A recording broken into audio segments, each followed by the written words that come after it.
புதிதாக பொறுப்பேற்றிருக்கிற மாண்புமிகு தமிழ்நாடு முதலமைச்சர் அவர்களுக்கும் மாண்புமிகு பள்ளிக்கல்வித்துறை அமைச்சர் அவர்களுக்கும் ஒரு வாழ்த்துக்களை நாங்கள் முதல்ல தெரிவித்துக் கொள்கிறோம். இந்த அரசின் முன்பாக, பள்ளி கல்வித்துறையின் முன்பாக நாங்கள் வைக்கக்கூடிய இந்த கூட்டத்தின் வாயிலாக தீர்மானங்களாக வைக்கக்கூடிய கோரிக்கைகள், முதலாவது கோரிக்கை, இன்று ஆசிரியருடைய பணி பாதுகாப்பையே கேள்விக்குறியாக்கி இருக்கிற அந்த உச்சநீதிமன்ற தீர்ப்பின் மூலமாக ஆசிரியர்கள் தகுதி தேர்வு முடிக்க வேண்டும் என்ற அந்த பிரச்சனை. இதில் மாண்புமிகு தமிழ்நாடு முதலமைச்சர் அவர்கள், தமிழ்நாடு அரசு உடனடியாக ஒன்றிய அரசிற்கு அழுத்தத்தை கொடுத்து வரக்கூடிய பாராளுமன்ற கூட்டத்தொடரில் ஒரு சட்ட திருத்தத்தை கொண்டு வந்து இதற்கெல்லாம் ஒரு முற்றுப்புள்ளியை வைக்க வேண்டும். அதற்குரிய நடவடிக்கைகளை தமிழ்நாடு அரசு உடனடியாக எடுக்க வேண்டும். அதோடு கூட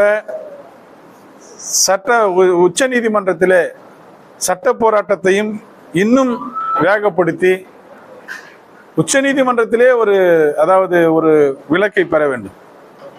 பாராளுமன்றத்திலே கட்டாய கல்வி சட்டம் என்னைக்கு கொண்டு வந்தாங்களோ அதுக்கு முன்னாடி பணியில் சேர்ந்த ஆசிரியர்களுக்கு தகுதி தேர்வு தேவையில்லை என்ற ஒரு சட்ட திருத்தம், அதே ஆணையை தான் இரண்டாவது வாய்ப்பா உச்ச நீதிமன்றத்திலையும் நீதி போராட்டத்தின் வாயிலாக தமிழ்நாடு அரசு பெற வேண்டும் என்ற இந்த கோரிக்கை.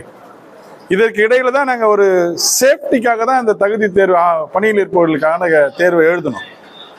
அதுலேயும் தேர்வுகள் பார்த்தீங்கன்னா மிக கடுமையான தேர்வுகளாக இருந்து ஆசிரியர்கள் மிகப்பெரிய புலம்ப ஆரம்பிச்சாங்க. இப்போ பணியில் இருக்கவங்க எழுதுறதுக்கும் மற்றவங்களுக்கும் நிறைய வித்தியாசம் இருக்கு. பணியில் இருக்கிறவர்கள் இது மாதிரி கடுமையான தேர்வுகள் நடத்தும் பட்சத்தில் நான் ஏற்கனவே சொல்லியிருக்கேன், எல்லாரும் விடுமுறை எடுத்து பல மாதங்கள் லீவ் போட்டு படிக்கிற சூழ்நிலைக்கு வந்துடும். அப்போ ஒரே நேரத்தில் பள்ளி மாணவர்கள் பாதிக்கப்படுவாங்க. வெளியில் காம்படிட்டருக்கு எழுதுறவங்க வேற, ஆசிரியர் பணியில் எழுதுறவங்க, மாணவர் நலனும் பாதிக்கக்கூடாது. அந்த அடிப்படையில் அந்த தகுதி தேர்வு என்பது பணியில் இருப்பவர்கள் எளிமையாக தான் இருக்கணும். அப்போ மதிப்பெண்ணையும் எளிமையாக தான் வைக்கணும். அப்போ மூன்றாவது வாய்ப்பாக நாங்கள் என்ன கேட்குறோன்னா, இந்த ரெண்டு விஷயம் தாமதமான அதுக்கு நடுவில் இப்போ ஏற்கனவே எழுதியிருக்கோம். அந்த தேர்வோட முடிவுகளை வெளியிடுவதற்கு முன்பாக மேற்கு வங்காள அரசு முடிவெடுத்திருக்கிற அடிப்படையில் அதே போல் பின்பற்றி தகுதி தேர்வு எடுக்கிற மதிப்பெண்ணோட சேர்த்து அவங்களோட பணி அனுபவத்திற்கு மதிப்பெண்ணை கொடுத்து, அவருடைய கல்வி தகுதிக்கு மதிப்பெண்ணை கொடுத்து அத்தனை பேரையும் தேர்ச்சி பெறக்கூடிய அந்த பாதுகாப்பை தமிழ்நாடு அரசு உறுதி செய்த பிறகுதான் நடந்து முடிந்த தகுதி தேர்வினுடைய தேர்ச்சியை வெளியிட வேண்டும் என்று தமிழ்நாடு ஆசிரியர் முன்னேற்ற சங்கம் முதல் தீர்மானமாக நிறைவேற்றுகிறது. அடுத்த கட்டமாக எங்களுடைய வாழ்வாதார கோரிக்கை, பல ஆண்டுகளாக நாங்கள் போராடி வந்த கோரிக்கை, கடந்த ஆட்சியிலே நாங்கள் தொடர்ந்து வலியுறுத்தி வந்த கோரிக்கை, மீண்டும் பழைய ஓய்வூதிய திட்டத்தை அமுல்படுத்த வேண்டும் என்று பல்வேறு கட்டங்களுக்கு பிறகு கடந்த ஆட்சியிலே தமிழ்நாடு உறுதியளிக்கப்பட்ட ஓய்வூதிய திட்டம் என்று அந்த திட்டம் அறிவிக்கப்பட்டது. அந்த திட்டத்திற்குரிய அந்த செயல்முறைகளை அந்த ப்ரொசீடிங்கை வெளியிடாத வந்த காரணத்தின் காரணமாக அதை அமுல்படுத்துவதிலே சில சுணக்கம் இருந்தது. ஆனால் தமிழ்நாடு அரசு ஒரு வெள்ளை அறிக்கையை வெளியிட்டு அந்த வெள்ளை அறிக்கையிலே டாக்ஸ் திட்டத்தை அமுல்படுத்தியதால் கூடுதலாக ஒரு 5000 கோடி செலவாகும் என்ற ஒரு வெள்ளை அறிக்கையில் சொல்லியிருந்தாங்க. எங்கள் பணத்திலே எங்களுக்கு ஓய்வூதியத்தை தருகிறார்கள் என்று சொன்னவர்கள் அன்று யோசித்து பார்த்தார்கள். 5000 கோடி கூடுதல் செலவு என்பது அரசுடைய கூடுதல் செலவு என்பதை உணர்ந்தார்கள். அப்போ எல்லாரும் டாக்ஸையே இம்ப்ளிமெண்ட் பண்ணுவாங்க அப்படின்னு நினைக்கும் போது அதில் ஒரு இடைக்கால நிவாரணமாக தான் கொடுத்துருக்காங்க. அதில் சரண்டரை பற்றி பேசலை, கம்யூட்டேஷனை பற்றி பேசலை, நேரம் தேவைப்படும் என்று கேட்டிருக்காங்க. குறிப்பாக 1/1/2026 முன்னாடி பணியில் சேர்ந்த கருணை தொகையை பற்றி பேசலை. அவங்க தான் வாழ்வாதாரம் பாதிக்கப்பட்டிருக்காங்க. எந்த கட்சியும் இந்த தேர்தலில் பழைய ஓய்வூதிய திட்டம் சார்ந்து வாக்கு தரல. ஆனால் தாவேக அரசு மாண்பு முதலமைச்சர் மட்டும்தான் சொல்லியிருக்காரு. அதை நாங்கள் வரவேற்கிறோம். விரைவில் பழைய ஓய்வூதிய திட்டத்தை அறிவிப்பார் என்ற நம்பிக்கையோடு காத்திருக்கிறோம். அவருக்கு நேரத்தை வழங்குகிறோம்.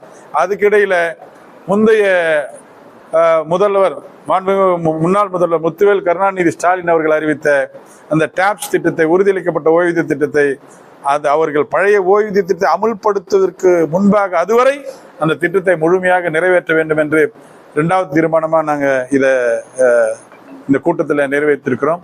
மூன்றாவதாக இந்த 7.5% ஒதுக்கீடு, மருத்துவ மற்றும் பொறியியலுக்கான அரசு பள்ளி மாணவர்களுக்கான ஒதுக்கீட்டை 10% உயர்த்த வேண்டும்.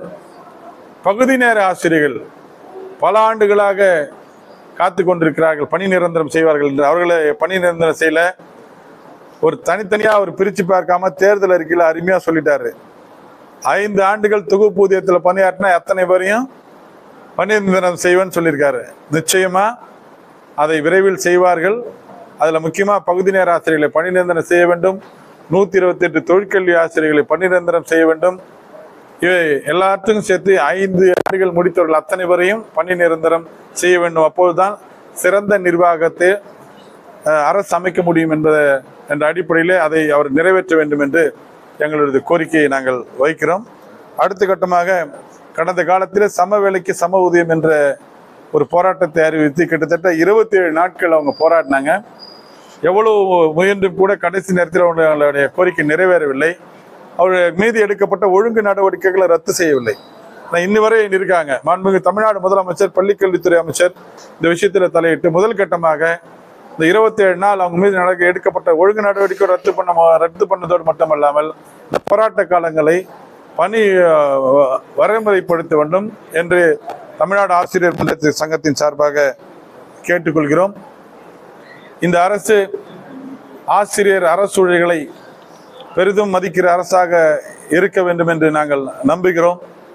அதோடு மட்டுமல்லாமல் இந்த மாணவர் நலன் சார்ந்து பல்வேறு கோரிக்கைகள் தீர்மானங்களாக நிறைவேற்றப்பட்டிருக்கிறது. அதில் குறிப்பாக சத்துணவு திட்டத்தை 12ஆம் வகுப்பு வரை நாங்கள் நீடிக்கணும்னு இந்த செயற்குழு தீர்மானம் மாண்புமிகு முதலமைச்சருக்கு தீர்மானம் நிறைவேற்றிருக்கிறோம். அந்த சைக்கிள் கொடுக்குற அந்த திட்டம் கூட 12வது முடிவில் தான் தராங்கன்னு ஒரு செயல்பாடு இருக்கு. இதை 11ஆம் வகுப்பிலேருந்து அந்த மாணவர்களுக்கு வழங்கினா அது மிகப்பெரிய பயனாக இருக்கும். அதோடு மட்டுமல்லாமல் 2004, 2006 தொகுப்பூதியத்தில் கிட்டத்தட்ட 53,000 ஆசிரியர்கள் நியமிக்கப்பட்டார்கள். அவருடைய தொகுப்பூதிய காலத்தை பணிக்காலமாக மாற்ற வேண்டும் என்று நாங்கள் தொடர்ந்து வலியுறுத்தி கொண்டிருக்கிறோம். அந்த கோரிக்கையும் நிறைவேற்ற வேண்டும். இன்னொரு விஷயம் இப்போ வைரலாக போயிட்டு இருக்கு. அந்த ப்ரொமோஷன் 5 ஆண்டுகளாக நடக்கல. அது உச்சநீதிமன்ற தீர்ப்பின் அடிப்படையில் நடக்காமல் இருக்கு. விரைவாக அதுக்கு ஒரு முற்றுப்புள்ளி வைத்து நான் முதல்ல அந்த சட்ட திருத்தத்தை கொண்டு வந்து மூதுரிமை அடிப்படையில் தான் எந்த நீதிமன்ற வழக்கு இருந்தாலும் அது பள்ளிக்கல்வித்துறை அதை பார்க்கணும். ஏற்கனவே நடைமுறையில் உள்ளது போல மூதுரிமை அடிப்படையில் பதவி உயர்வை வாய்ப்பை வழங்க வேண்டும் என்று இந்த கூட்டத்திலே ஒருமனதாக தீர்மானம் நிறைவேற்றப்பட்டிருக்கிறது. எண்ணற்ற ஆசிரியர்கள் பழைய ஓய்வூதிய திட்டத்திற்காக காத்து கொண்டிருக்கிறார்கள். விரைவில் பழைய ஓய்வூதிய திட்டத்தை மாண்புமிகு தமிழ்நாடு முதலமைச்சர் அவர்கள் அறிவிப்பார்கள் என்ற நம்பிக்கையோடு இந்த நேரத்தில் நாங்கள் நம்பிக்கொண்டிருக்கிறோம். கூடவே ஒரு முக்கியமான தீர்மானம் காலையில் நாங்கள் முதல்ல அதுதான் நிறைவேற்றினோம். எல்லா பள்ளிகளுக்கும் ஒரு கழிப்பிட வசதிகளை கடந்த கால ஆட்சியிலே ஏற்படுத்தி சென்றிருக்கிறார்கள். பல பள்ளிகளில் அந்த வசதிகள் இருக்கும். ஆனால் அதை தூய்மைப்படுத்தக்கூடிய தூய்மை பணியாளர்கள் நிரந்தரமாக பணியமர்த்தப்படுறதில்லை. கொஞ்ச நாளைக்கு முன்னாடி ஒரு சட்டமன்ற உறுப்பினர் ஒரு தலைமை ஆசிரியர் வெளுத்து வாங்குறாங்க. என்ன தலைமை ஆசிரியர் என்ன பண்ண முடியும்? அவங்க பாத்ரூம் போய் கிளீன் பண்ண முடியுமா? அப்போ தூய்மை பணியாளர்கள் நிச்சயமாக போடணும். இந்த காலத்து குழந்தைகள், பிஞ்சு குழந்தைகள் ரொம்ப ஹைஜீனிக்காக இருக்கிற ஒருத்த குழந்தை 2 குழந்தை தான் இப்போ எல்லாமே. இந்த குழந்தைகள் எல்லாம் அரசு பள்ளியில் அந்த டாய்லெட்லாம் கிளீனாக இருக்கணும்னு தான் எதிர்பார்க்குறாங்க. மாற்று கருத்து இல்லை. சட்டமன்ற உறுப்பினரோட எதிர்பார்ப்பும் நல்ல விஷயம்தான். ஆசிரியரோட நிலைப்பாடும் கொஞ்சம் யோசிச்சு பார்க்கணும். உடனடியாக போர்க்கால அடிப்படையில் அனைத்து அரசு பள்ளிகளிலும் கட்டட கழிப்பிட வசதி இருக்கு. அதை தூய்மையாக வைத்திருக்கு நிரந்தர தூய்மை பணியாளர்களை இந்த அரசு நியமிக்க வேண்டும் என்று இந்த கூட்டத்தின் வாயிலாக தீர்மானமாக நிறைவேற்றி வேண்டுகோள் வைக்கிறோம். தியாகராஜன், மாநில தலைவர், தமிழ்நாடு ஆசிரியர் முன்னேற்ற சங்கம். தேங்க்யூ.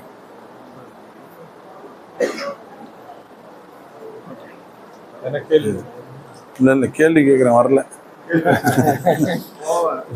ஆசிரியர்கள் பணி மாற்றத்துக்காக பல பேர் காத்துட்டு இருக்காங்க.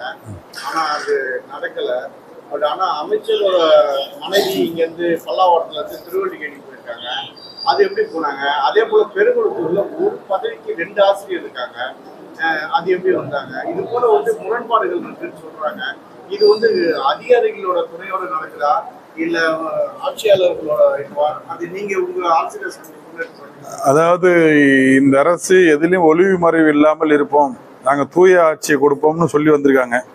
அதனால தான் இந்த எதிர்பார்ப்பு எல்லாருக்கிட்டையும் இருக்குது. இது ஒரு வைரலாக போயிட்டு இருக்கிற விஷயமா இருக்குது. இது குறித்து நாங்கள் அதிகாரிகளுடைய கவனத்திற்கு நாங்கள் கொண்டு சென்றிருக்கிறோம். இது குறித்து விசாரணை நடத்தி கொண்டிருப்பதாக அவர்களே சொல்றாங்க. எதிர்காலத்தில் இது மாதிரி நடவடிக்கைகள் தொடராது என்று நாங்கள் நம்புகிறோம். அதாவது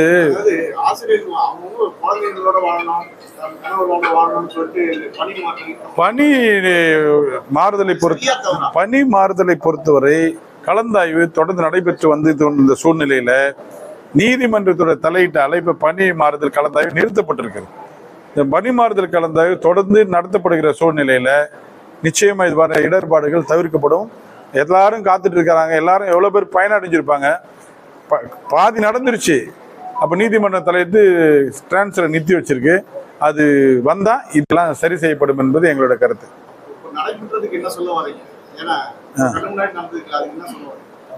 அது அரசு இது போன்ற விஷயங்கள்ல எதிர்காலத்தில் எச்சரிக்கையாக இருக்க வேண்டும். இது போன்ற தவறுகள் நடக்காம தூய ஆட்சியை வழங்க வேண்டும் என்று நாங்கள் எதிர்பார்க்கிறோம். அவ்வளவுதான்.